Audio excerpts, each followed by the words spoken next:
Rump Chapter 27, The Miller and the Merchant. It is a very strange feeling to have your brain doing one thing and your body doing something else.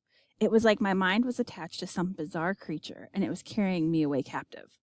Soon, Frederick and Bruno caught up with me, and for the rest of our journey, they led me by a rope like a cow, but I hardly noticed. Rumple is tighter than any real rope. It can't be cut or loosened. My legs would have carried me over the bridge and up the hill and to the walls of the castle. They probably would have carried me right through the walls and through fire and spears to get to Opal. So powerless was I against this magic. But with Frederick and Bruno, it was all too easy. When we reached the castle, the guards saluted them and opened the gates. We crossed the grounds, entered the castle doors, now gilded gold, marched up a grand golden staircase, and down a long corridor to a large golden door with gold handles. Frederick knocked and we went in. The room was smaller than I expected. In the center stood a cradle, covered in white satin and embroidered with gold thread. Opal hovered over the cradle. She looked very different from the last time I saw her. Her eyes were no longer blank, but sunken in with exhaustion. She was pale and thin, and her golden hair was loose and disheveled. I guess being a queen and a mother makes you worried and tired, and not to mention the added worry of your baby being taken away. The cradle began to wail, and Opal reached inside to pick up her baby and hold him close to her chest. She shook, and her eyes brimmed with tears, and she saw me watching. "Please!" I opened my mouth to say that I didn't want her baby. I just wanted to get away and never make another promise as long as I lived. But I couldn't. My tongue swelled in my mouth. I couldn't say anything against the bargain. "Well, well, well," said another voice beside me. "Our little man has returned to make good on your promise." It was Oswald Miller, fatter than ever, his girth covered in red velvet, trimmed with gold threads. He looked like a giant tomato ready to burst. "Now, daughter, give the little man what you promised," he said in his voice so oily it slithered. Opal clenched her jaw and stiffened, clearly trying to fight her father's command. But something prevented her, the magic. The same magic that commanded me. She was fighting, just as I was, against the invisible ropes that pulled me toward the baby. When I had spun her the first gold, Opal had laughed at the idea of giving me her firstborn child. She hadn't taken the promise seriously, or perhaps she hadn't considered what it meant to be a mother, how she would love her child. She had thought it a good joke. I never imagined she would make such a foolish promise. We had both been fools. I didn't want her baby, and she didn't want to give it to me. What was the point of a bargain neither person wanted to keep? But the magic was closing in on both of us. We had no choice now. "I knew you would go to her," said the miller, "after the king took her away. I didn't worry, because I knew you would spin the gold, and Opal could give you anything in return. Anything, and the gold would be hers." He laughed and his whole body jiggled. "But her unborn child? Her unborn child! Well, I suppose this will teach her not to make such rash promises. Now, daughter, give him what you promised. Give him the child." I unwillingly took a step forward, and Opal shook as she tried to back away from me, but couldn't. We were just a few steps apart. Opal clutched her infant tighter still. "Don't come near me or I'll scream. I'll scream and they'll break down the door and you'll be dragged into the dungeon and put into the stocks or hanged." The miller laughed. "Don't talk nonsense, silly girl. What would the king say if he were to learn that you never really spun the gold, but bargained his child to this creature, little demon?" Demon? I'd been called many things, but a demon? That felt a bit harsh. "You've already fallen out of favor with him," Oswald continued, "but give over the child and we can make things right. He will be forgiving of your carelessness if he has the gold. He'd rather have the gold than a child." Would he really?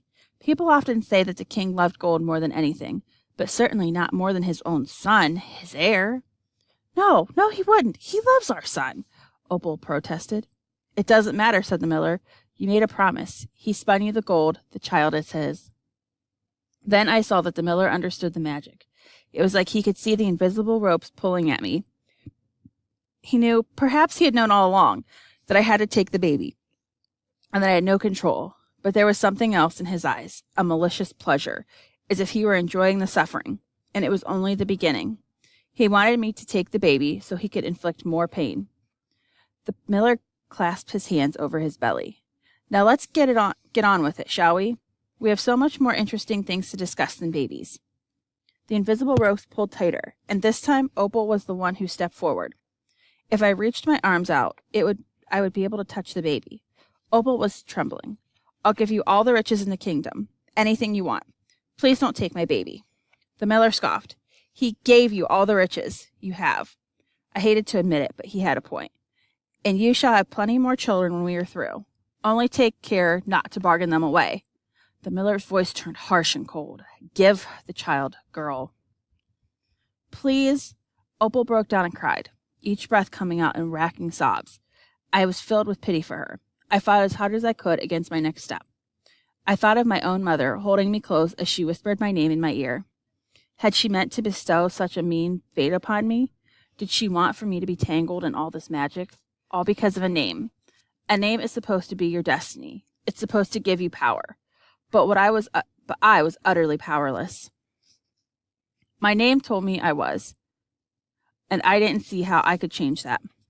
Opal was before me now, kneeling and holding her baby to me. He was fast asleep, a tiny creature. Luckily, he looked nothing like his father. What's his name? I asked. Archie, she whispered. Archibald Bartholomew Oswald.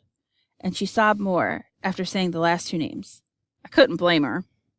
I took the baby from her arms, and Opal slumped to the ground, wetting the wood planks with her tears. Here I held the future king in my arms. He started to squirm and make noise. What was I supposed to do when it made noise? Good, said the miller. Now the bargains have been kept and promises fulfilled. I think it's best we move on. Yes, little demon, we have business to discuss. The miller's eyes were now overflowing with an insatiable greed. I looked away in disgust, and suddenly I realized why the room felt so small. Straw. Walls of straw. Mountains of straw. It towered on both sides of the room, covering all the walls to the ceiling. There was only one narrow space from the door to the center of the room, where the cradle lay, and then a small clearing behind that for the window. To my right, the straw cleared for the fireplace. In front of the fireplace was a spinning wheel. A chill ran down my spine, and I shivered.